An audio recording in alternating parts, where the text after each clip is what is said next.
Hai sahabatku, Assalamualaikum warahmatullahi wabarakatuh. Jumpa lagi dengan aku, Fidria Dingsi. Dan seperti biasa, hari ini aku akan update lagi informasi seputar Universitas Terbuka. Berhubung banyak inbox yang masuk ke aku minta dibuatkan tutorial bagaimana cara meregistrasikan mata kuliah ulang. Jadi, bagi kamu yang di semester sebelumnya memiliki salah satu atau beberapa mata kuliah yang belum tuntas, kamu nggak perlu khawatir karena UT sudah menyediakan layanan untuk memperbaiki nilai yang belum tuntas tersebut.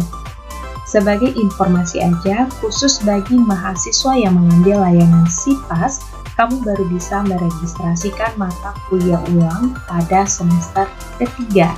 Sedangkan untuk di semester 1 dan semester 2, jumlah SKS yang bisa kamu ambil itu sudah ditentukan, sehingga kamu tidak bisa mengambil mata kuliah tambahan di semester tersebut.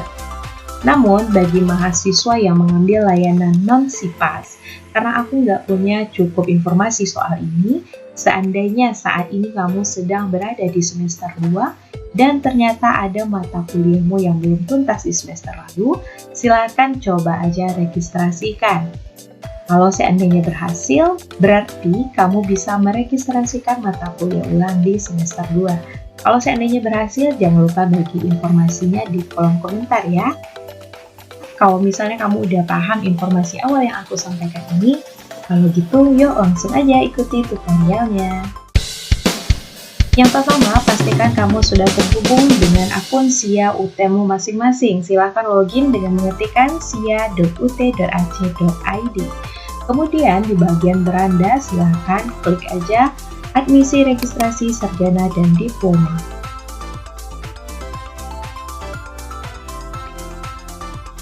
Selanjutnya, pada bagian beranda, perhatikan menu sebelah kiri dan scroll ke bawah, klik bagian akademik. Kemudian ambil pilihan registrasi mata kuliah.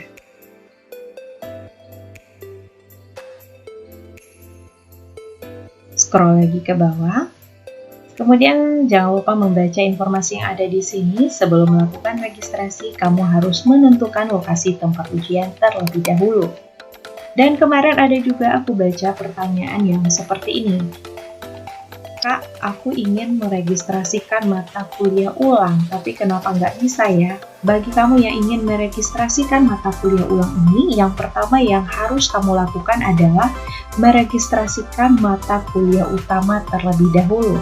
Mata kuliah utama adalah mata kuliah yang harus kamu ambil di semester berjalan.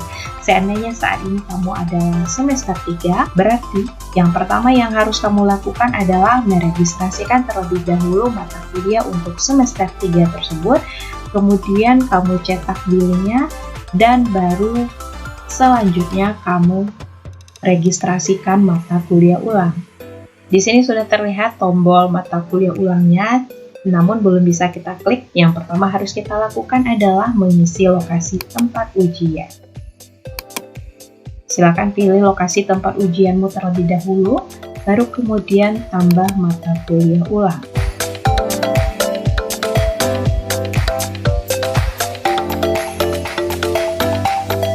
Nah, sebagai contoh aja, di sini jumlah SKS yang sudah diambil adalah 18 SKS, sedangkan sisa SKS mata kuliah adalah 6 SKS.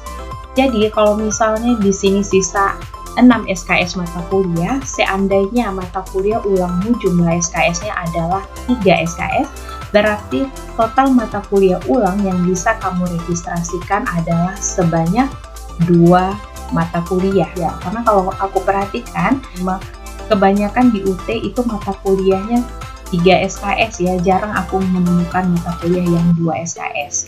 Jadi nanti disesuaikan aja ya. Sebelum kamu memutuskan untuk menambahkan daftar mata kuliah ulangmu ke registrasi mata kuliah ulang, yang harus kamu pertimbangkan adalah pastikan jam ujian antara mata kuliah utama dengan mata kuliah ulang tidak terjadi bentrok. Untuk itu, yang perlu kamu lakukan adalah mengecek kembali billing registrasi mata kuliah utama yang sudah kamu cetak. Aku contohkan, di sini aku memiliki 6 mata kuliah. Jam ujiannya di sini berkode 12, 13, 14, 15, 22, dan 24. Jadi supaya jam ujian antara mata kuliah utama dan mata kuliah ulang memiliki status registrasi G0 atau valid, hindari memilih mata kuliah ulang yang memiliki jam ujian sama dengan yang ada di sini. Oke, kalau misalnya kamu sudah paham, kita kembali lagi. Di sini, di bagian cari mata kuliah, yang harus kamu ketikkan adalah kode mata kuliah, bukan nama mata kuliahnya ya. Untuk bisa menemukan kode mata kuliah, silakan periksa kembali lembar DNU atau daftar nilai ujianmu di semester yang bersangkutan ya. Dan aku sarankan jangan menyesuaikan kode mata kuliah dengan kode bahan ajar, karena kode bahan ajar bisa saja berbeda dengan kode mata kuliah. Paham ya? Kalau gitu langsung kita cari mata kuliah. Aku contohkan di sini aku akan mengambil SPA, Matematika Ekonomi. Di sini 3 SKS ya. Kita klik tambah ke daftar mata kuliah. Dan ternyata beruntungnya di sini kode waktu ujiannya adalah 11 sehingga status ujiannya G0 atau valid ya. Nah, di sini ujian online-nya juga tersedia, berarti sama dengan status layanan untuk mata kuliah utama itu UO atau ujian online. Kemudian, di sini kamu diberikan pilihan apakah ingin mengambil tutorial online atau tidak. Nah, tutorial online ini sendiri tergantung dari sistem layanan yang kamu ambil ya, apakah TTM, TUWeb, ataukah Tuton. Karena di sini aku SIPAS non TTM, jadi hanya tersedia tutorial online ya, aku boleh ambil atau enggak. Cuman pertanyaannya, seandainya kamu tidak mengikuti tutorial online, apakah kamu yakin bisa mendapatkan nilai maksimal? Atau apakah kamu bisa memperbaiki nilaimu di semester lalu tanpa mengikuti tutorial? Seperti yang kita tahu ya, masing-masing tutorial itu memiliki jumlah kontribusi tersendiri terhadap nilai UAS. Jadi bayangkan kalau seandainya kamu tidak mengikuti tutorial apapun dan hanya mengikuti ujian, berarti nilai akhirmu nanti benar-benar real 100% dari nilai ujian. Jadi kalau misalnya kamu yakin bisa mendapat nilai maksimal tanpa mengikuti tutorial, kamu bisa nggak memilih ini. Tapi kalau misalnya kamu nggak yakin, kamu wajib banget mengikuti tutorial. Kemudian aku mau coba satu lagi untuk mengecek mata kuliah yang bentrok ya. Aku misalkan di sini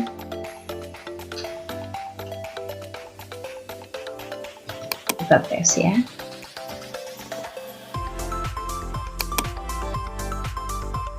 Nah, ini seperti yang aku jelaskan tadi ya. Ini kita tes satu lagi. Untuk mata kuliah berkode EKMA 42010, ini sama-sama 3 SKS ya, berarti jumlah SKS itu udah maksimal nggak ya, karena sisa SKS kita cuma 6 ya. Kode waktu ujiannya di sini adalah 12 dan ternyata bentrok dengan jam ujian akuntansi manajemen ya. Berarti kalau misalnya bentrok, kita perhatikan di sini keterangannya ujian online tersedia. Kalau misalnya ujian online tersedia, berarti kamu punya pilihan untuk mendaftarkan salah satu mata kuliah yang bentrok tersebut ke ujian online. Bagi kamu yang memiliki status ujian G4 atau bentrok, kamu bisa mendaftarkan salah satu mata kuliah yang bentrok tersebut pada ujian online. Cuman saran aku, kalau masih memungkinkan bagi kamu untuk menunda pendaftaran mata kuliah yang bentrok tersebut, lebih baik ditunda.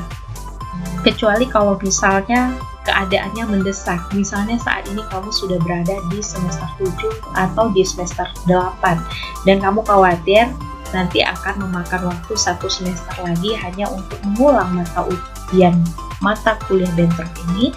Saran aku adalah sebelum kamu mendaftarkan mata kuliah yang bentrok ini, silakan konsultasikan dulu dengan admin UPBJJ-mu masing-masing.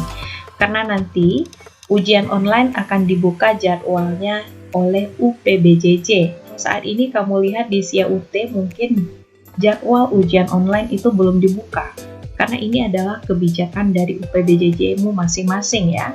Aku perlihatkan ini adalah kalender akademik yang aku akses pada tanggal 24 Agustus 2022. Jadwalnya di sini tertera untuk pendaftaran ujian online mata kuliah registrasi maupun pembayarannya dibuka mulai dari tanggal 14 Juni hingga tanggal 23 November 2022. Jadwal ini sifatnya sementara karena biasanya di UT kalender akademiknya sering direvisi ya. Jadi pastikan untuk mengecek secara berkala perubahan jadwal di kalender akademik ini. Biasanya UPBJJ akan membuka jadwal ujian online tersebut pada saat akan mendekati waktu ujian. Jadi lebih baik konsultasikan dulu. Kemudian kalau misalnya udah berhasil, kamu klik aja simpan. Di sini ada lembar konfirmasi pilih mata kuliah ulang, di mana jumlah mata kuliah yang diambil di sini 2 dan jumlah SKS totalnya adalah 6. Dan kalau misalnya mata kuliah ulang yang kamu pilih udah sesuai, silakan klik simpan registrasi.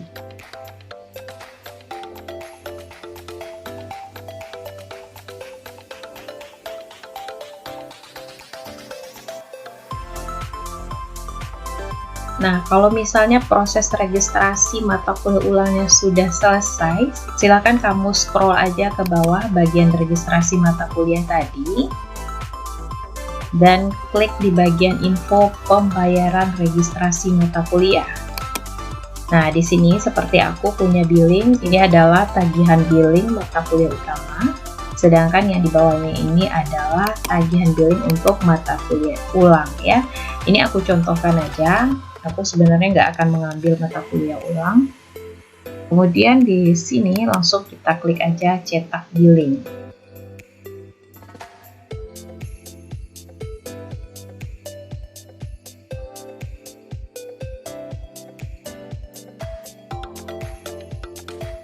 Nah, kira-kira seperti inilah tampilan lip registrasi mata kuliah ulang yang tadi aku ambil ya. Nah, di sini statusnya kamu bisa lihat, salah satunya ada yang G4 atau bentrok. Silakan lakukan pembayaran pada batas akhir bayar yang sudah ditentukan. Karena di sini aku hanya mentutorialkan aja dan tidak akan mengambil mata kuliah ini, maka aksinya nanti bisa kita drop billing. Begitupun dengan kamu. Kalau seandainya kamu ragu dengan mata kuliah ulang yang sudah kamu ambil, kamu bisa mengklik drop billing. Maka mata kuliah yang kamu registrasikan tersebut akan dihapus oleh sistem SIA UT. Cuman yang perlu kamu ingat, hindari melakukan drop billing hingga 7 kali. Kalau seandainya kamu sudah melakukan drop billing sampai 7 kali, maka datamu akan bermasalah di SIA UT. Dan untuk menyelesaikannya, salah satu caranya adalah membuat laporan pengaduan ke Halo UT. Nah, udah tahu ya konsekuensinya, jadi hindari terlalu sering melakukan drop billing. Sekarang langsung kita konfirmasi drop billing. Oke sahabatku, sekian aja informasiku untuk hari ini. Jika masih punya pertanyaan seputar video ini, silakan japri aku melalui kolom komentar. Sekian, Assalamualaikum warahmatullahi wabarakatuh.